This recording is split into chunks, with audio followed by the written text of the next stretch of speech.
আকাশে সূর্য ও চাঁদের গতিবিধি যেমন নিশ্চিত, আমাদের চ্যানেলে জোডিয়াক আর্ট সিরিজের ভিডিও নিয়ে আসাটাও অনেকটা সেরকম। আর এই জোডিয়াক অর্ডার মেনে 6th ভিডিও হলো ভার্গ। এরিসের পরই সেকেন্ড লার্জেস্ট কনস্টেলেশন হলো ভার্গ কনস্টেলেশন। আকাশে 1294 স্কোয়ার ডিগ্রি এলাকা জুড়ে বিরাজমান এই কনস্টেলেশন। ইক্লিপ্টিক লঙ্গিটিউড ফলো করলে দেখা যাবে 150 ডিগ্রি থেকে 180 ডিগ্রি অ্যাঙ্গুলার ডিসপ্লেসমেন্টের মধ্যেই ভার্গ অবস্থান করে।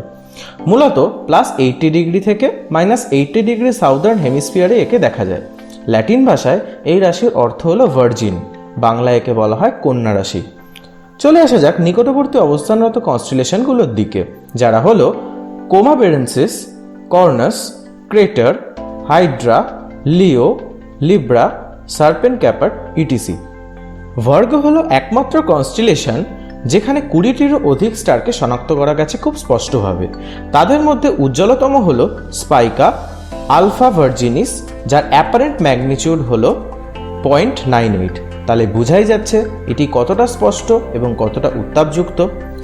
এই নক্ষত্রপুঞ্জটি ছায়াপথের কিছু নক্ষত্র বৃষ্টিও এর মাঝে অবস্থান করে, যারা হলো ভার্জিনডিস এবং মিও ভার্জিনডিস।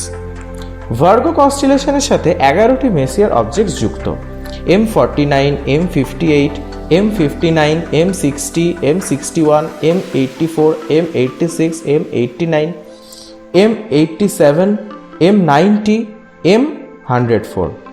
এছাড়াও যেসব উজ্জ্বল নক্ষত্রপুঞ্জ এটার সাথে যুক্ত তারা হলো বিটা ভার্জিনিস, গামা ভার্জিনিস, ডেল্টা ভার্জিনিস, এপসাইলন ভার্জিনিস, জিটা ভার্জিনিস, ইটা ভার্জিনিস, চি ভার্জিনিস।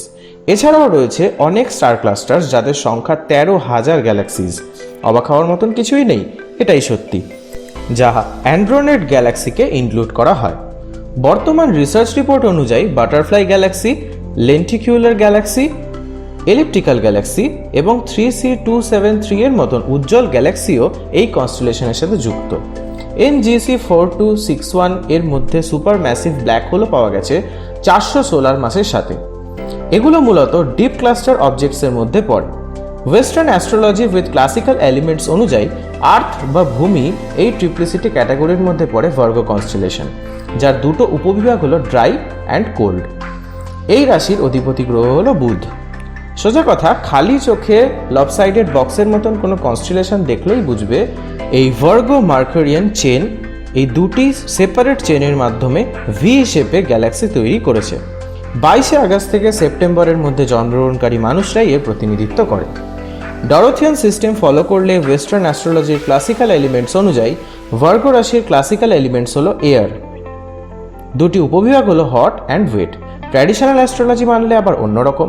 এই রাশির ডে রুলার ভেনাস এবং নাইট রুলার মুন বা চন্দ্র, পার্টিকুলার রুলার হলো মাস বা মঙ্গল। এবার আসা যাক সবচেয়ে ইন্টারেস্টিং মাইথোলজি পার্টের দিকে। পুরাণে কথিত আছে কুমারী নক্ষত্রপুঞ্জ হিসাবে ফসলের দেবী ডেমিটারের মেয়ে পার্সোফোনকে ব্যক্ত করা হয়।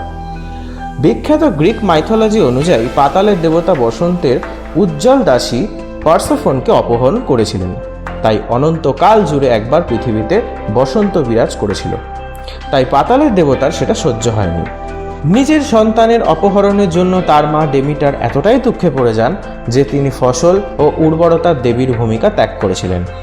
সে কারণে পৃথিবীর কিছু অঞ্চলে শীতের শীতলতা এবং বরফযুক্ত ঝোড়ো হাওয়া সেটিকে জঞ্জালযুক্ত করে দেয়। অন্যদিকে গ্রীষ্মের উত্তাপে পৃথিবী জ্বলে ওঠে মহামারী ও রোগ ভোগে। ডেমিটার তার মেয়ের সাথে পুনর্মিলিত না হওয়া পর্যন্ত তার ফল দেয় না। দেবতাদের শ্রেষ্ঠ জিউস তখন মানবতার খাতিরে পাতালের দেবতাকে নির্দেশ করে যে পার্সোফোনকে তার মা ডেমিটারের কাছে ফিরিয়ে দিতে। পাতালের ঈশ্বরও তেমন চালাক। যাওয়ার পথে পার্সোফোনকে তার মায়ের কাছে ফিরিয়ে দেওয়ার পথে আসক্তিকর ডালিম উপহার দেন। সেই ডালিম খেতে খেতে ডালিমের বীজ পথে পথে ফেলতে ফেলতে যান পার্সোফোন। তাই 4 মাস অন্তর পার্সোফোনকে সেই ডালিমের আশায় এই পৃথিবীতে ফিরতে হয়।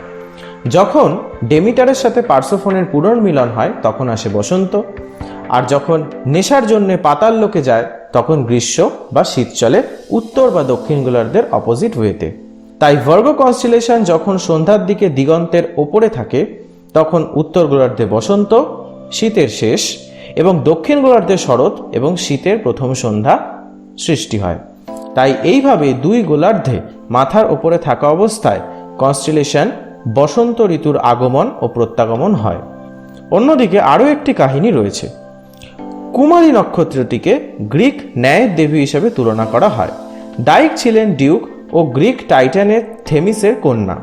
সাধারণত দেবদূতের মতন ডানা হিসেবে তাকে দেখানো হয় এবং বাঁ হাতে গমের একটি কান এবং উজ্জ্বল নক্ষত্র স্পাইকা দিয়ে তাকে চিহ্নিত করা হয়। তাকে অ্যাস্ট্রিয়াস হিসেবেও চিহ্নিত করা হয়, যাহা ভোরের দেবী ইয়স।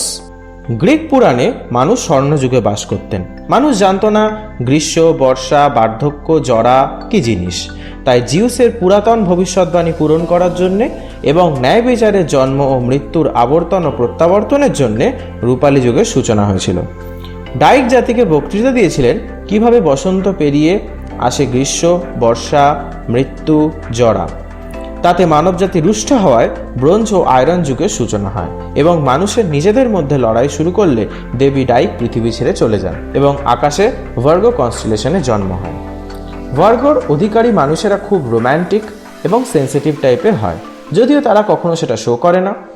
এরা অযোগ্যতা এবং বোকামির কারণে ফ্রাস্ট্রেটেড হয়ে যায় মাঝে মাঝে, কিন্তু কঠিন থেকে কঠিনতর এবং জটিল থেকে জটিলতর অবস্থায় সমাধান এরা করতে পারে। এদের মাথা ভীষণ পরিষ্কার হয়। এদের মধ্যে বেশ বন্য চিন্তাভাবনা থাকে, যেগুলো লাকি মানুষেরা দেখতে পান। এরা নিজেরাই জানে না এদের মধ্যে কি কি বিশেষ গুণাবলী রয়েছে। প্রেমের দিক থেকে এরা বেশ রোম্যান্টিক হয়। কোনো বিশাল সমস্যার সম্মুখীন এদের হতে হয় না। এদের প্রেমের জীবন হ্যাসেললেস হয়। এরা এদের বুদ্ধিমত্তা, অ্যাম্বিশন আর বিশ্বাস দিয়ে মুগ্ধ করে তাদের পার্টনারকে। এরা খুব অর্গানাইজড হয় এবং নিজের জায়গা গুছিয়ে রাখতে পছন্দ করে। এদের চরিত্র বিশ্লেষণ করলে দেখা যায় এরা শান্ত ও অনুগত প্রকৃতির হয়। ভবিষ্যতের জন্য এরা কঠোর পরিশ্রম করে রাখে।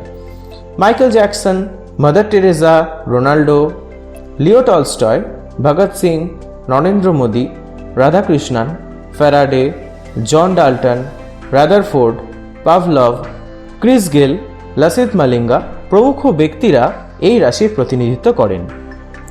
ভার্গো নিয়ে জ্যোতির্বিদদের মধ্যে কৌতূহল প্রচুর, তাই ইহাকে দক্ষিণ গোলার্ধে বছরের বিভিন্ন সময় দেখতে পাওয়া যায় স্পষ্টভাবে। আশা করি ছায়াপথের রহস্যের কোনো নতুন অধ্যায় খুলবে তাদের গবেষণা। ভিডিওটা আজ এই পর্যন্তই। যদি ভালো লাগে তো লাইক করো, শেয়ার করো এবং সাবস্ক্রাইব করা না থাকলে সাবস্ক্রাইব করো। খুব তাড়াতাড়ি আমরা আসছি কনস্টেলেশনের নেক্সট ভিডিও কি লিব্রা কনস্টেলেশন নিয়ে। তো ততক্ষণে আমাদের চ্যানেলে থেকো, আমাদের পাশে থেকো, আমাদের সাপোর্ট করো আর আমাদের এই সিরিজটাকে শেয়ার করতে ভুলো না। কিন্তু আজ এই পর্যন্তই, দেখা হচ্ছে সিরিজের নেক্সট ভিডিওয়ে।